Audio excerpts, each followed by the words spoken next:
Hello everyone, it's Bob Newman again from NACD. It's part of what I'm recording for all you folks at home with your kids because of the coronavirus. Right?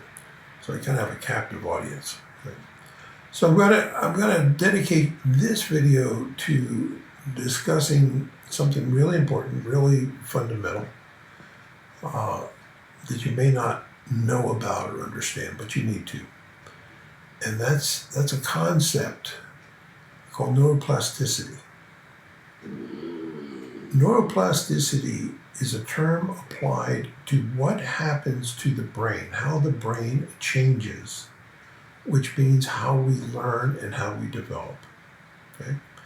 If you will, anything new you do, anything you learn, is a reflection of having changed your brain. Okay? Now, what happens? Talk about bad habits. I can't break the habit of touching my face. Good. I hope you're doing better with that than I am. But back to neuroplasticity.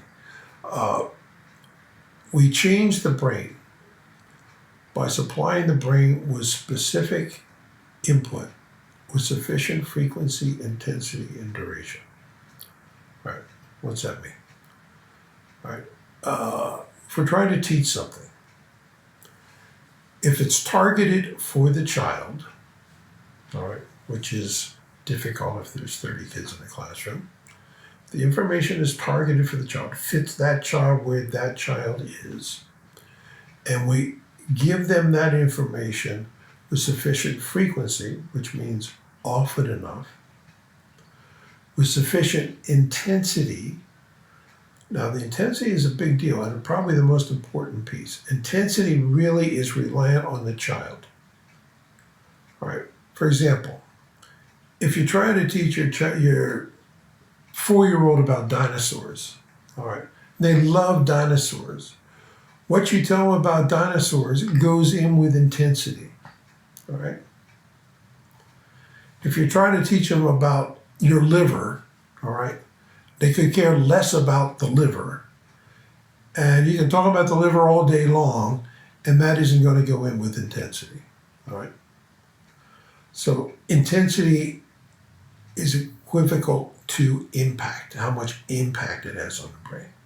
And then duration is how long you kind of review that information. Right? Frequency, intensity, and duration.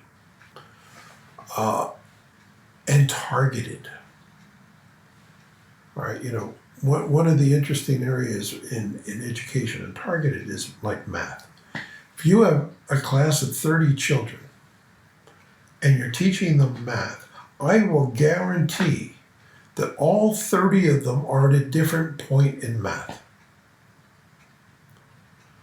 All right, some have their addition facts, subtraction facts, multiplication, nail. Others don't have any of them. You're working on division and they have forgotten how to carry.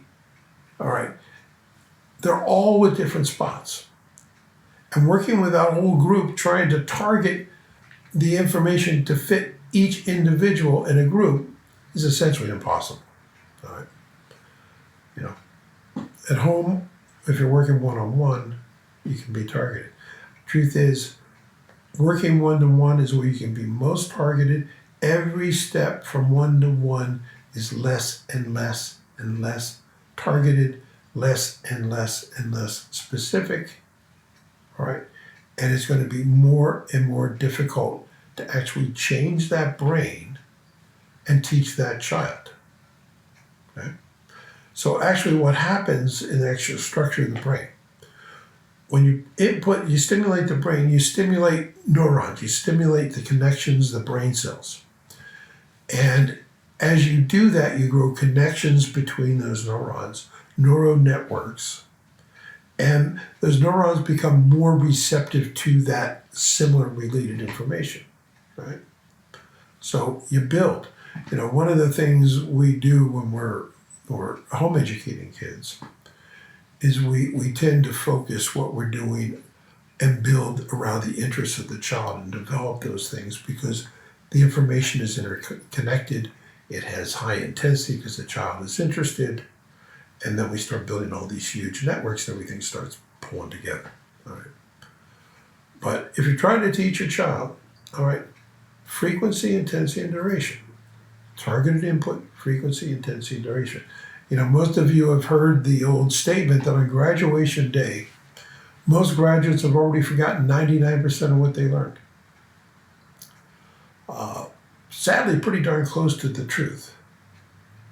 Because if the information wasn't targeted to them, if it wasn't delivered with sufficient frequency and intensity over a long enough period of time, that didn't go in.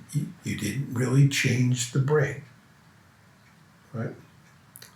So, frequency, intensity, duration, targeted input to fit the child.